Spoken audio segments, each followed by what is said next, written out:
Efésios 5, verso 7 até o versículo de número 14. Diz o seguinte: portanto, não sejais participantes com eles, pois outrora erais trevas, porém agora sois luz no Senhor. Andai como filhos da luz, porque o fruto da luz consiste em toda a bondade e justiça e verdade, provando sempre o que é agradável ao Senhor.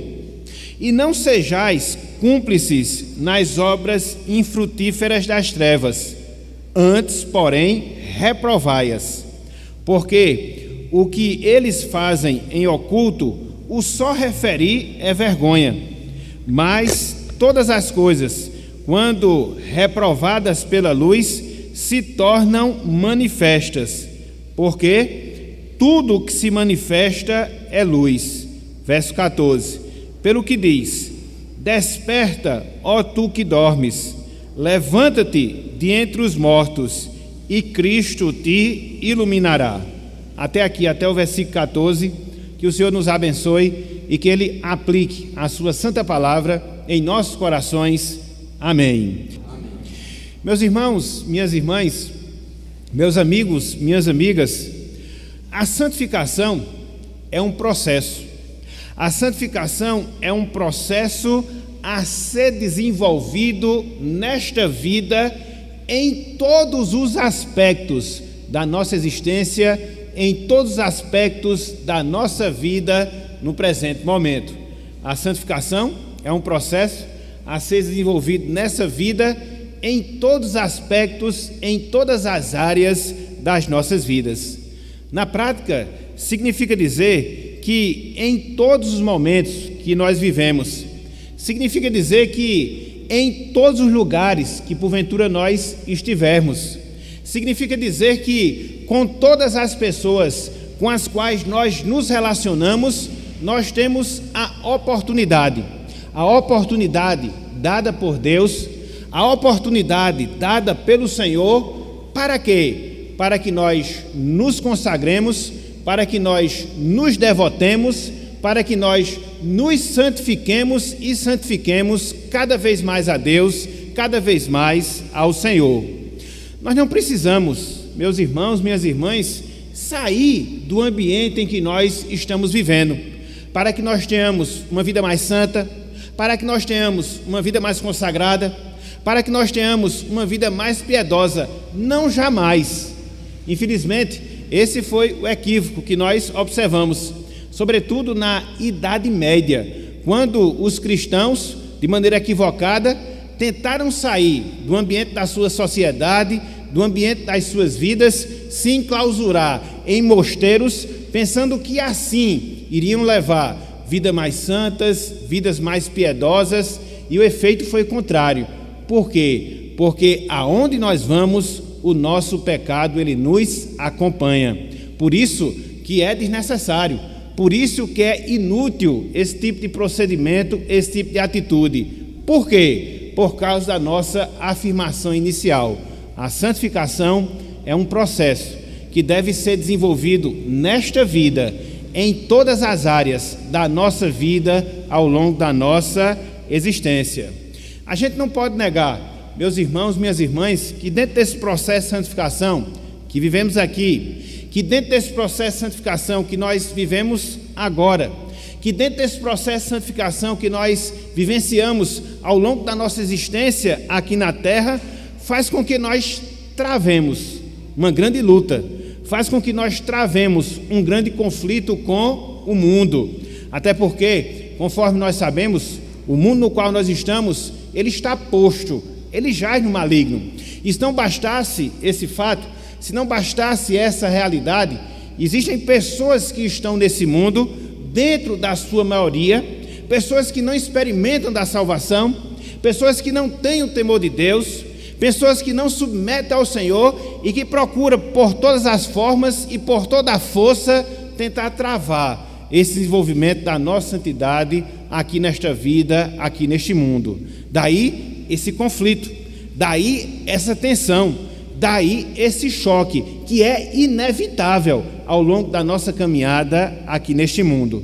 É interessante, porque quando nós olhamos para esse texto de Paulo, Efésios capítulo 5, versículos 7 até o versículo 14, a gente percebe que é justamente essa a descrição, é justamente essa a narrativa que Paulo faz aqui nessa passagem, deste conflito, dessa luta que a gente trava na nossa vida aqui na terra, para que assim desenvolvamos a nossa salvação. Vivemos em um mundo perdido, convivemos com pessoas perdidas, e assim nós temos essas dificuldades, assim nós temos esses obstáculos, assim nós temos essas barreiras que vão tentar travar cada vez mais o desenvolvimento de uma vida de maior temor, de uma vida de maior sujeição, de uma vida de maior obediência a Deus. Afinal de contas, meus irmãos, afinal de contas, minhas irmãs, servir a Deus quando nós estamos na igreja é muito bom. Nos santificarmos dentro do convívio dos santos é algo fantástico, porque nós estamos aqui, como nós estamos aqui nessa noite de hoje, cantando louvores ao nosso Deus, fazendo as nossas orações, ouvindo a sua palavra, daqui a alguns instantes participando da Santa Ceia do Senhor. Contudo, a nossa vida, ela não se restringe a esse ambiente. A nossa vida, ela não se resume a esses momentos de culto. Nós temos uma vida aí fora. Nós temos os nossos compromissos, nós temos as nossas obrigações, nós temos as nossas responsabilidades, nós temos os nossos relacionamentos, muitos dos quais com pessoas descrentes, mas é dentro desse ambiente, ou dentro desses ambientes, que eu, você, todos nós que somos salvos, nós devemos desenvolver a nossa santificação. Então, diante disso, meus irmãos, diante disso, minhas irmãs, fica a pergunta: como é que nós, enquanto crentes, como é que nós, enquanto servos e servas do Senhor, devemos nos comportar nesse mundo perdido? Devemos proceder nesse mundo que está posto no maligno?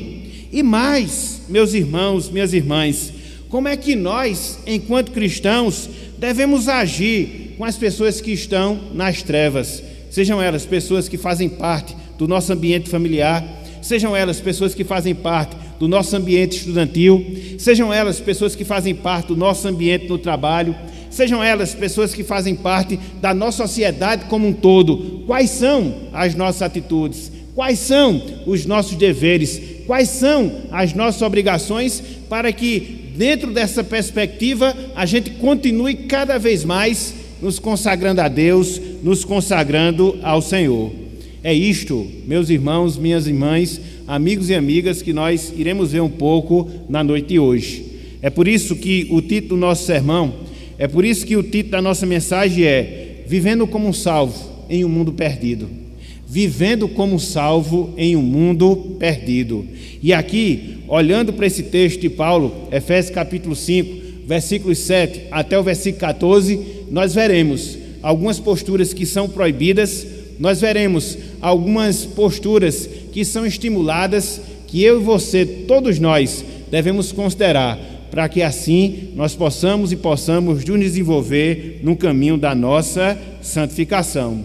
Então, vamos lá para o primeiro momento, vamos lá para a primeira divisão, vamos lá para o primeiro bloco, considerando esse tema, vivendo como salvo em um mundo perdido.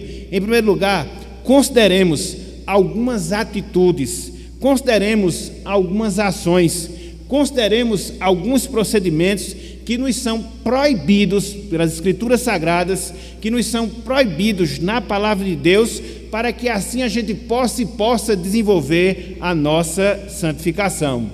Quando nós olhamos, meus irmãos, quando nós consideramos, meus amigos, para essa passagem que nós temos diante de nós, a gente percebe pelo menos duas atitudes, a gente percebe pelo menos duas ações que o apóstolo Paulo nos exorta, que o apóstolo Paulo nos orienta, que o apóstolo Paulo nos ensina, que devem ser evitadas, para que assim nos santifiquemos e nos santifiquemos cada vez mais, para que assim consagremos cada vez mais a nossa vida ao Senhor, para que assim nos devotemos a Ele e assim nos assemelhemos cada vez mais à pessoa de Cristo.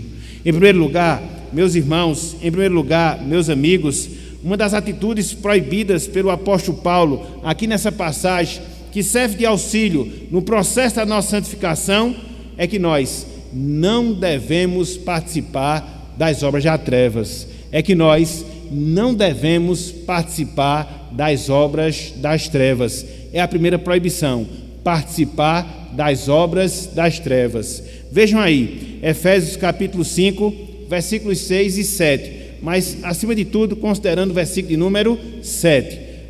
Efésios 5, 6, versículo 7. O apóstolo Paulo diz o seguinte, verso 6: ninguém vos engane com palavras vãs, porque por estas coisas vem a ira de Deus. Ele complementa, sobre os filhos da desobediência. E agora, o que nós queríamos chamar a atenção: portanto, concluindo, não sejais participantes com eles. Com eles quem? Com os filhos da desobediência.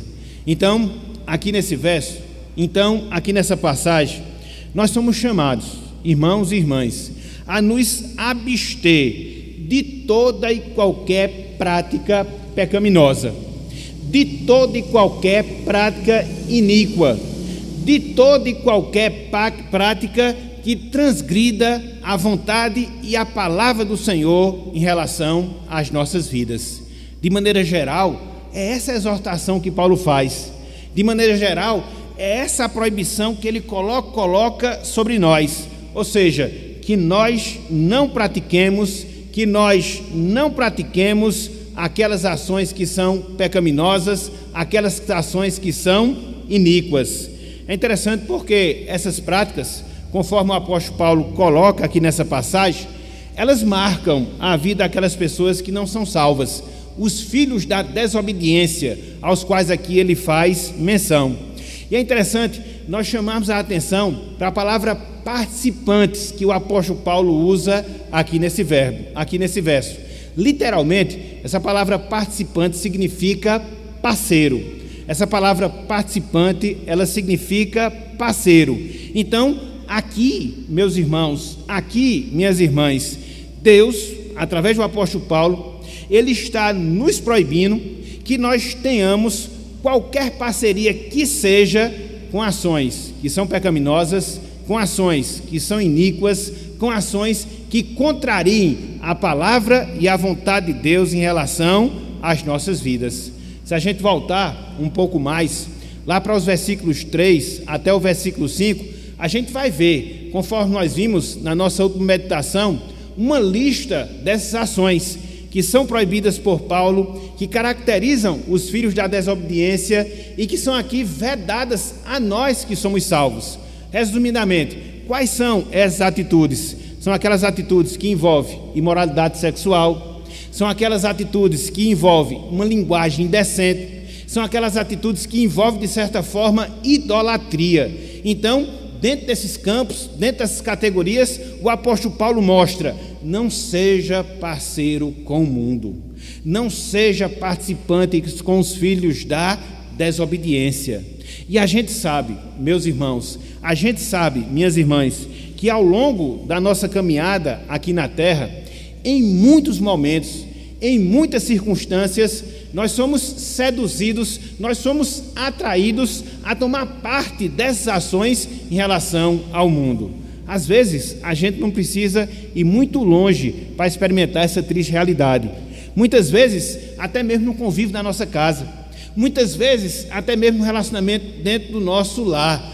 Somos muitas vezes atraídos, somos muitas vezes tentados, somos muitas vezes seduzidos a agir à semelhança das pessoas que estão no mundo. Desde uma participação a uma festa mundana, desde uma participação a uma roda de bebedeira, desde uma participação em coisas que não correspondem ao Evangelho. Ao longo da nossa caminhada cristã, não são poucas as vezes, não são poucos os momentos em que infelizmente isso acontece. E conforme nós falamos, isso acontece primeiramente no ambiente familiar, muitas vezes acontece no ambiente do nosso trabalho, com as pessoas que convivem conosco ali, muitas vezes acontece no nosso ambiente escolar. E como isso se dá, e como isso acontece? sobretudo quando a gente chega no nível universitário, onde nós temos, de certa forma, um pouco mais de liberdade e muitas oportunidades para seguir no padrão do mundo, para seguir na conduta do mundo, para praticar as obras que caracterizam os filhos da desobediência.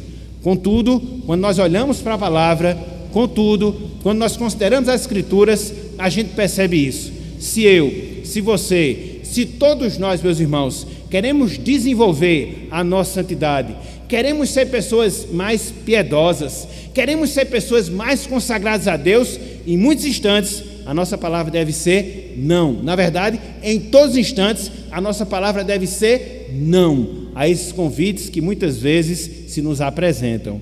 Então, quando nós olhamos aqui para esse texto, quando nós consideramos aqui essa passagem, a gente chega a essa primeira conclusão, a essa primeira proibição de nós não participarmos das obras das trevas. Por quê? Porque isso prejudica o nosso processo de santificação. Contudo, quando nós olhamos aqui para esse texto, a gente chega a encontrar uma segunda proibição.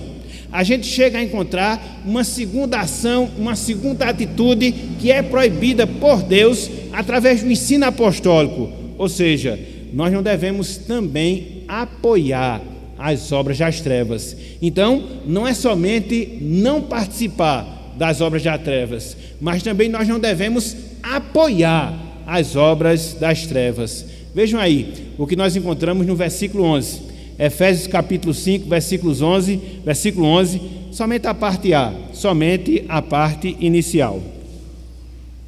Diz o seguinte, a palavra de Deus: e não sejais cúmplices nas obras infrutíferas das trevas.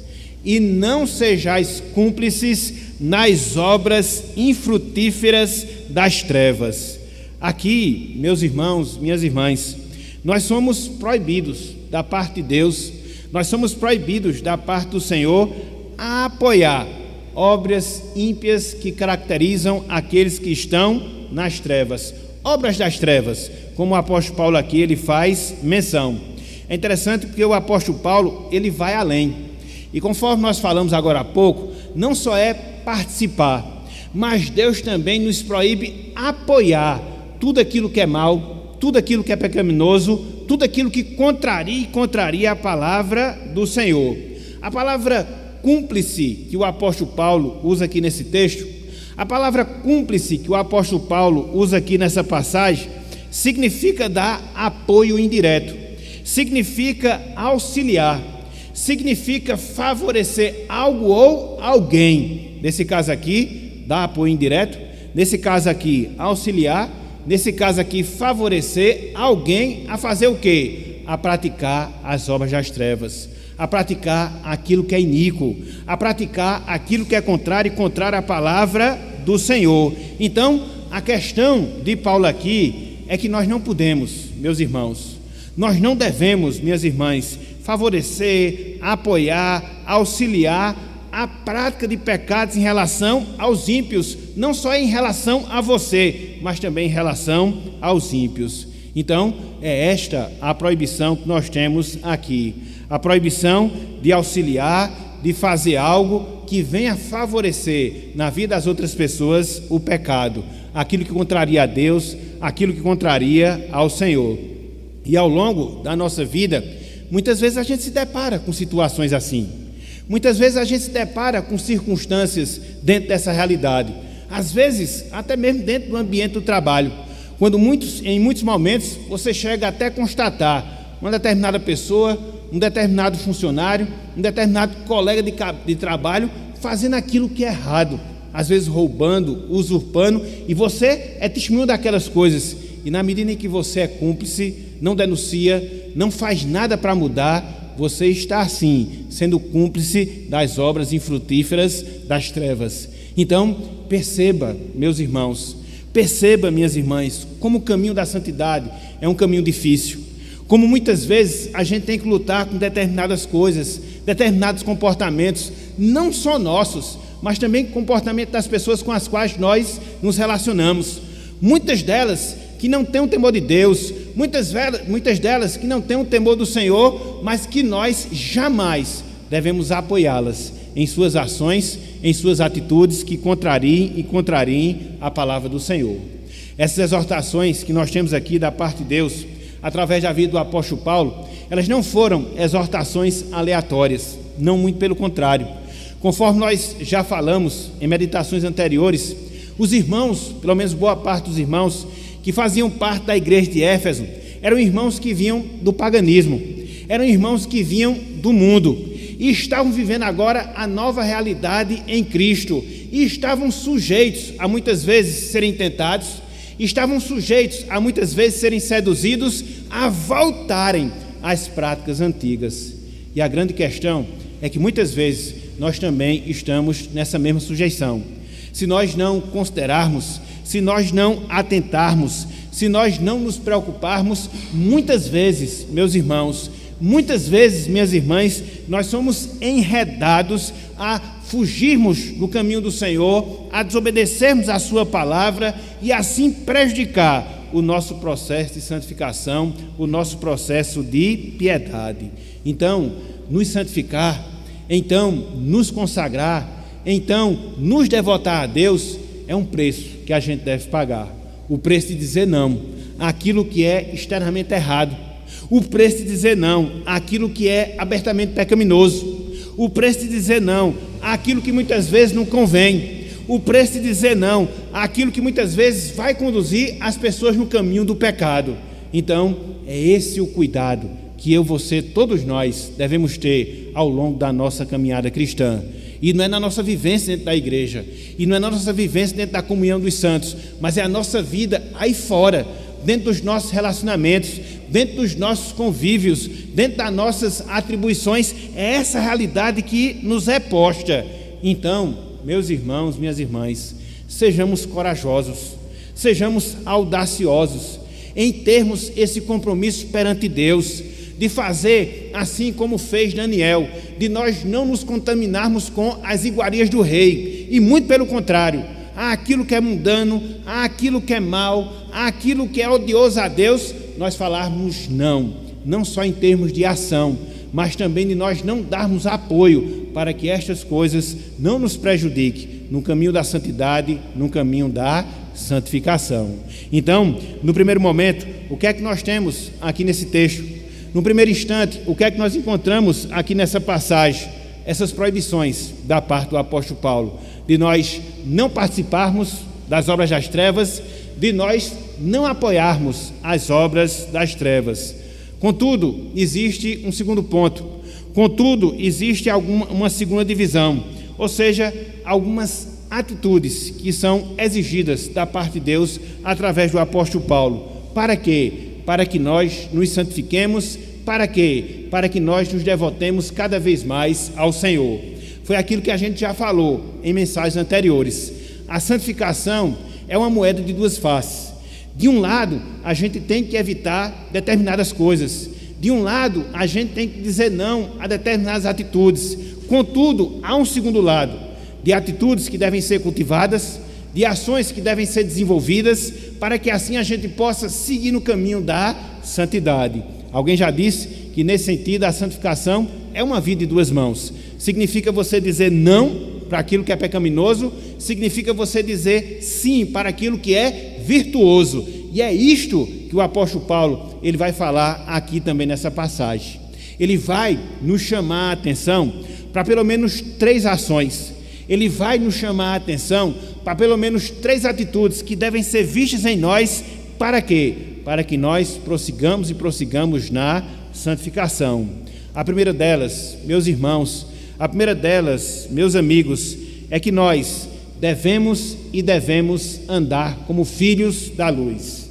É que nós devemos andar como filhos da luz. Veja o que nós encontramos no versículo 8, sobretudo na parte B do versículo 8. Eu vou ler todo o verso, mas chamando a atenção para a parte final.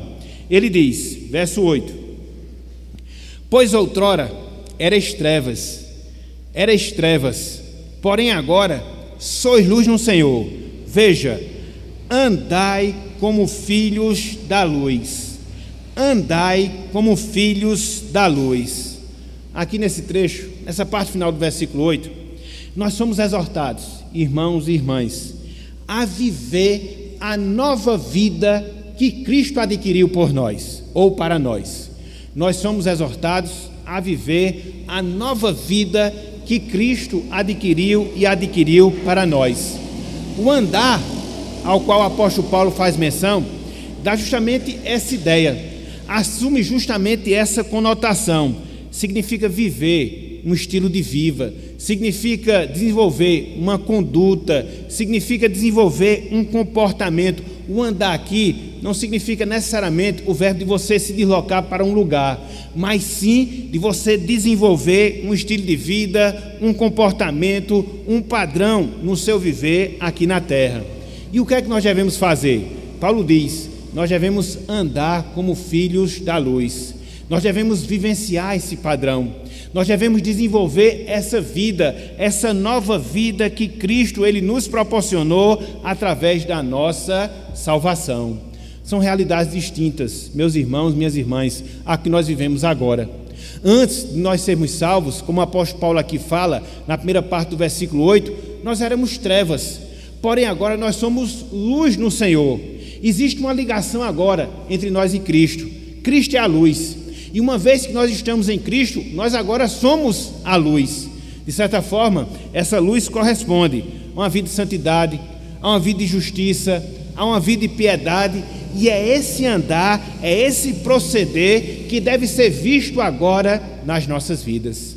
Se nós já passamos pelo processo da transformação espiritual, se nós já fomos regenerados, se nós fomos feitos novas criaturas em Cristo Jesus, esse andar na luz passa a ser uma obrigação para mim, para você, para todos nós, porque a nossa natureza ela foi mudada, a nossa natureza ela foi transformada. Portanto, é isso que Deus agora requer de cada um de nós. Se somos seus filhos, se experimentamos da sua salvação, nós devemos de andar como filhos e filhos da luz. E aí, você pode se perguntar, mas na prática, o que é isso? Na prática, o que é andar como filhos da luz? Na prática, qual é o procedimento que eu devo ter? Quais são as ações que eu devo desenvolver? Quais são as posturas que eu devo tomar para que essa realidade, de fato, ela venha a ser vista em minha vida? O apóstolo Paulo, ele mostra. E ele mostra onde? No versículo seguinte, no versículo 9. Olha só, aquilo que caracteriza aqueles que andam na luz. Olhem só, aquilo que caracteriza aqueles que são filhos da luz, que andam como filhos da luz. Veja, versículo 9, Efésios 5, versículo 9.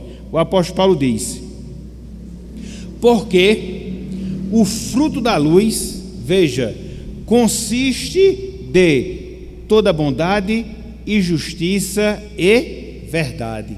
Então, essas três coisas, elas caracterizam. Essas três coisas, elas marcam aqueles que estão andando na luz. Quem anda na luz, ele é bondoso. E bondade aqui significa ser generoso. Bondade aqui significa você ser bondoso em espírito e em ação. Então, é isso que marca primeiramente as nossas vidas. Somos bondosos naquilo que nós falamos, somos bondosos naquilo que nós fazemos, e é assim que na prática nós andamos como filhos da luz. Veja que é uma atitude completamente diferente daquilo que nós vemos, daquilo que nós constatamos com as pessoas que estão no mundo. Então, essa bondade, ela é vista em nossas vidas. Mas não só a bondade. O apóstolo Paulo fala que um filho da luz, ele é caracterizado também pela justiça. E essa palavra justiça, que o apóstolo Paulo faz menção, literalmente falando, significa o prazer que nós temos de dar a Deus e aos homens aquilo que é devido. É o prazer que nós temos de dar a Deus e aos homens aquilo que é devido. Então, isso é que na prática significa andar em justiça. Quando você cumpre com as suas obrigações em relação a Deus, sejam elas as obrigações devocionais, sejam elas as obrigações relacionadas à sua obra, enfim, todos os deveres, meus irmãos, todos os deveres, minhas irmãs, que nós temos enquanto os filhos de Deus, enquanto pessoas salvas e salvas pelo Senhor. Mas não só isso, nós temos responsabilidades, nós temos compromisso com o nosso próximo, seja ele nosso irmão em Cristo, seja ele o nosso amigo. E ser justo é cumprir com esse dever, de respeitar, de amar, de pregar o evangelho, de cuidar. É assim que também nós andamos e andamos como filhos da luz. Então, um filho da luz é aquela pessoa que se caracteriza pela bondade. Um filho da luz é aquela pessoa que se caracteriza pela justiça. Mas não só isso, um filho da luz é aquela pessoa que se caracteriza pela verdade. E verdade aqui significa você ser transparente. Verdade aqui significa você ser sincero. Verdade aqui significa você ser genuíno. É isso que nós também devemos ser enquanto crentes em Cristo Jesus. Não deve haver espaço, meus irmãos, minhas irmãs, para a falsidade na nossa vida, de nós sermos uma coisa com uma pessoa e outra coisa com outra pessoa, de nós estarmos agindo de maneira dúbia, de nós estarmos favorecendo um em detrimento do outro. Não. Verdade é ser sincero, verdade é ser genuíno, verdade é você ser íntegro em toda a sua vida, e é assim também que você vive e vive como filho da luz. Então, para que você, para que nós nos santifiquemos, nós precisamos disso, precisamos ter esse padrão, precisamos ter essa conduta, precisamos andar na luz. Andar como? Andar em bondade. Andar como? Andar em justiça. Andar como? Andar em verdade. E o que me chama a atenção aqui nesse texto é que quando você desenvolve esse estilo de vida, isso não se torna um fim em si mesmo, mas isso gera resultados, isso gera consequências, isso gera benefícios em nossas vidas. E qual é o resultado? Qual é o benefício? Qual é a consequência de que, como nós vivemos como filhos da luz, o apóstolo Paulo fala no versículo seguinte, ou seja, nós passamos a experimentar a bondade de Deus e também fazer o seu propósito, a sua vontade. Veja o que ele fala no versículo 10. Olhem só o que Paulo aqui, ele nos diz: provando sempre o que é agradável ao Senhor. Provando sempre o que é agradável ao Senhor. Então, quando você vive de maneira bondosa, quando você vive de maneira justa, quando você vive de maneira verdadeira, você faz o que Paulo ensina aqui, você prova sempre aquilo que é agradável ao Senhor. A palavra provar aqui significa verificar. A palavra provar aqui significa comprovar. Então, é essa realidade que a gente experimenta. Quando vivemos em santidade, quando vivemos em temor, quando andamos como filhos na luz, a gente chega a essa experiência, meus irmãos, de como é bom fazer a vontade de Deus, de como é agradável estar dentro do propósito do Senhor em nossas vidas. E já nos leva a entender que, nesse sentido, a santificação nos traz satisfação, a santificação nos traz alegria, a santificação nos traz a razão de viver. Infelizmente, é isso que a gente não vê nas pessoas sem Deus. Elas vivem sem propósito, elas vivem sem razão, elas vivem sem objetivo, elas vivem sem satisfação. Por outro lado, nós não, muito pelo contrário, essa satisfação, essa alegria, ela é desfrutada em nossas vidas na medida em que nós andamos e andamos como filhos da luz. Então, é o primeiro passo, no sentido positivo, que eu, você, todos nós devemos dar, para que assim a gente possa desenvolver a santidade no mundo, nas relações, nos convívios que nós temos aí por fora. Mas não só isso. Em segundo lugar, o apóstolo Paulo diz que nós devemos reprovar as obras das trevas. Em segundo lugar, o apóstolo Paulo diz que nós devemos reprovar as obras das trevas. Veja o que nós temos no versículo 11, sobretudo na parte B do versículo 11. Diz o seguinte, a palavra do Senhor: E não sejais cúmplices nas obras infrutíferas das trevas. Veja agora, antes, porém, reprovai-as. Então, o que é que Paulo nos ensina aqui? Que nós somos exortados, meus irmãos, nós somos exortados, minhas irmãs, a desmascarar as obras das trevas. Esse é o sentido da palavra que nós temos aqui. Reprovar significa você desmascarar. E aqui você observa a maneira completa que você deve ter em relação àquilo que é vil, em relação àquilo que é pecaminoso. Se por um lado você não pode ser cúmplice das obras das trevas. Por outro lado, complementando essa atitude, você deve desmascarar, você deve reprovar as obras das trevas. É interessante porque quando você vê o ensino que o apóstolo Paulo faz aqui em relação às obras das trevas, você chega à conclusão do tratamento completo que o apóstolo Paulo dá quanto à nossa atitude em relação às obras das trevas. Conforme nós vimos no primeiro ponto, a gente não deve participar das obras das trevas. Conforme nós vimos também no segundo ponto, a gente não pode ser cúmplice das obras das trevas. E aqui Paulo ele complementa: a gente deve desmascarar, reprovar as obras das trevas. Então não há nenhuma compatibilidade com o pecado. Se a gente quiser viver uma vida de santidade, se a gente quiser viver uma vida de temor, se a gente quiser se consagrar a Deus, é essa postura que Deus exige de nós. E aí você pode se perguntar, e aí você pode se indagar: mas na prática o que é isso? Na prática é você reprovar as obras das trevas. Na prática é você desmascarar as obras das trevas.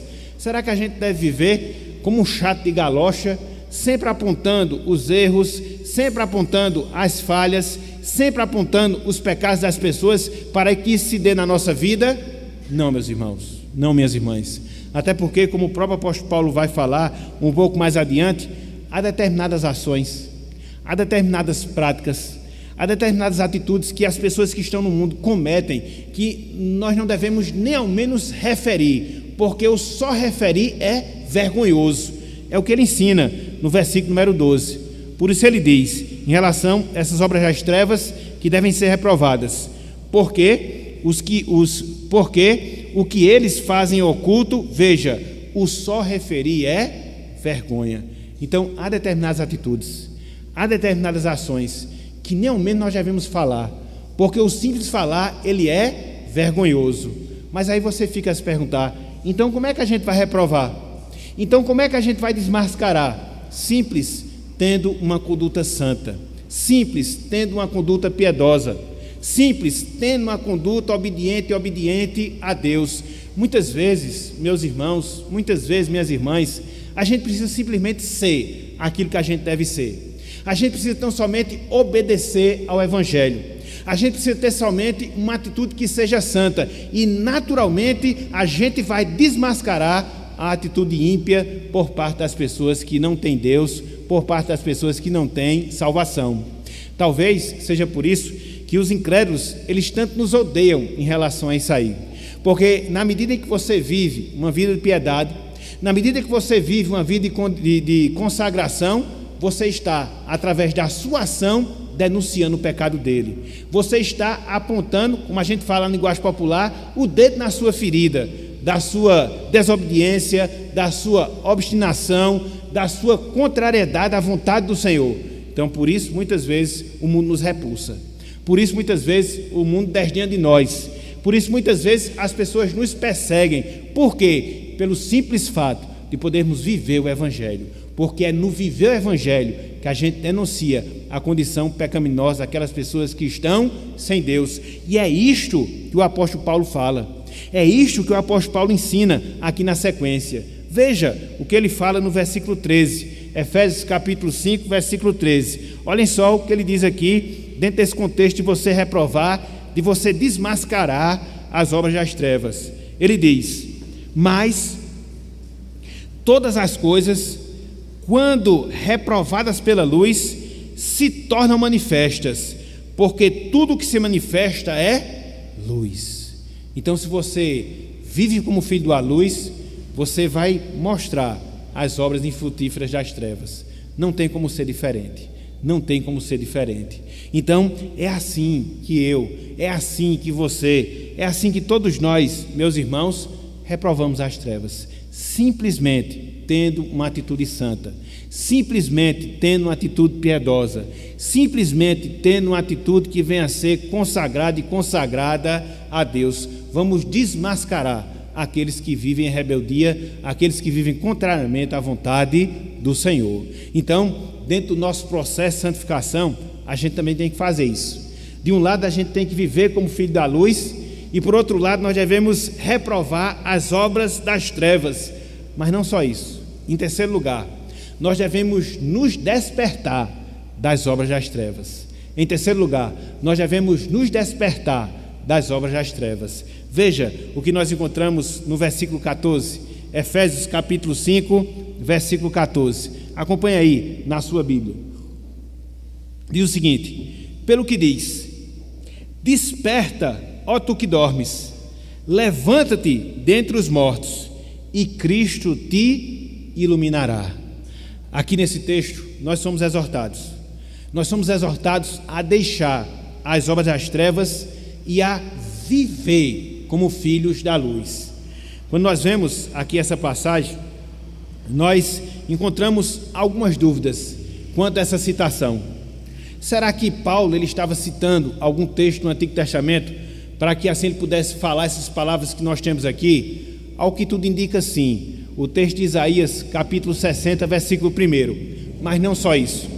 Ao que tudo indica, esse trecho que nós temos aqui diante de nós é um hino antigo, entoado pelos cristãos primitivos, baseado justamente no Salmo 60, versículo 1, que faz justamente esse chamado, que faz justamente esse chamamento a quê? A que nós nos despertemos das obras das trevas, nos despertemos do sono espiritual, nos despertemos daquilo que desagrada a Deus e vivamos como filho da luz, como nós temos aqui, para que Cristo nos ilumine. Essa é a nossa responsabilidade, meus irmãos.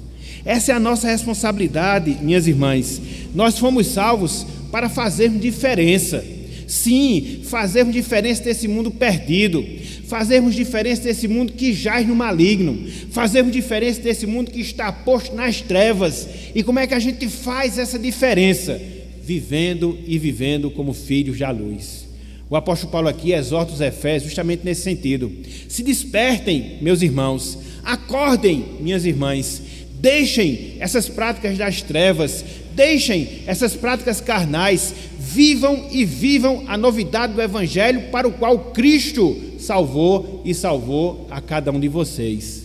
Esse, meus irmãos, minhas irmãs, é o dever que nós temos aqui nessa terra.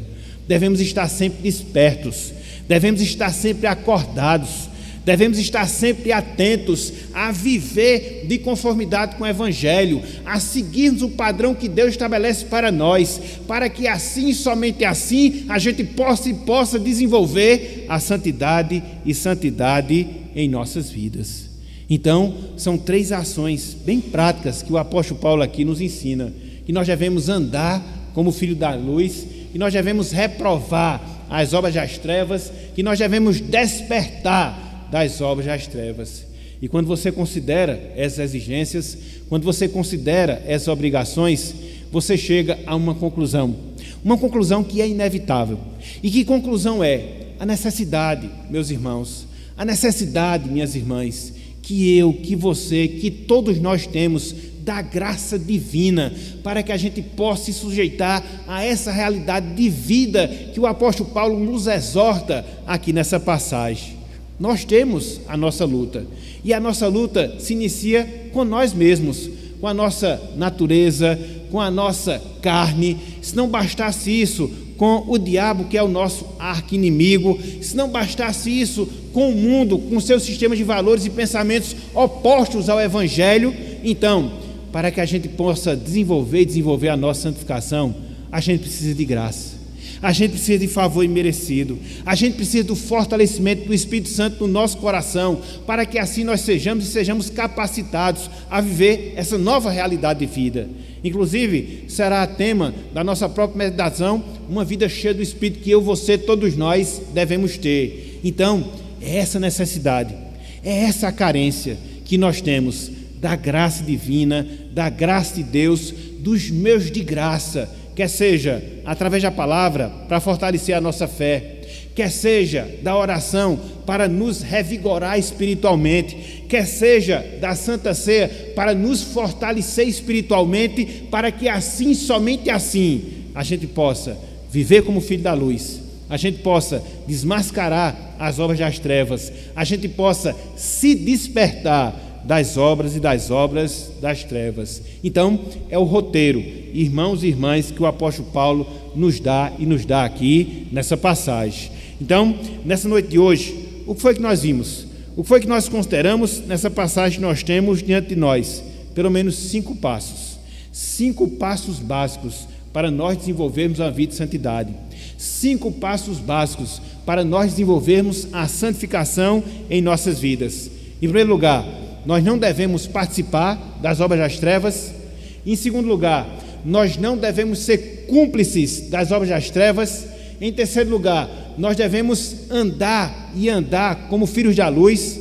E em quarto lugar, nós devemos reprovar as obras das trevas. E em quinto lugar, nós devemos despertar das obras das trevas. Que nós consideremos isso, meus irmãos. Que nós consideremos isso, minhas irmãs. Daqui a alguns instantes, nós vamos participar da Santa Ceia do Senhor. É o meu de graça. É o meu através do qual Deus nos revigora, nos fortalece espiritualmente. Através do pão, através do vinho, que simbolizam, respectivamente, o corpo e o sangue do Senhor Jesus Cristo. É assim, nos apropriando de Cristo. É assim, nos fortalecendo do nosso Salvador, que nós temos condições espirituais de levar a nossa vida adiante, de nos santificar nesse mundo mau, nesse mundo perdido, nesse mundo de trevas, mas neste mundo resplandecermos como luzeiros para a glória do nosso Deus. Esse é o nosso chamado, essa é a nossa obrigação, que há de perdurar até a consumação da nossa salvação no retorno glorioso de Cristo. Então, esse é o nosso dever, quer seja na nossa casa, quer seja no nosso trabalho, quer seja na nossa escola, quer seja na nossa sociedade, de desenvolver cada vez mais, para a glória de Deus, a santidade em nossas vidas. E se porventura há entre nós pessoas que não foram salvas ainda, nós conclamamos a você, meu amigo, nós conclamamos a você, minha amiga, a quê? A clamar por graça, a clamar por misericórdia, para que o Evangelho possa falar e falar profundamente ao seu coração, para que o Espírito Santo possa lhe iluminar espiritualmente falando, para que você possa discernir a maravilha do Salvador, para que você possa considerar a graça do Redentor e assim se voltar para Ele, para Cristo, em arrependimento, em confissão de pecados, em reconhecimento que a parte da sua obra não há condições de salvação para a sua vida. Na verdade, a ceia do Senhor vai reiterar essa verdade para você.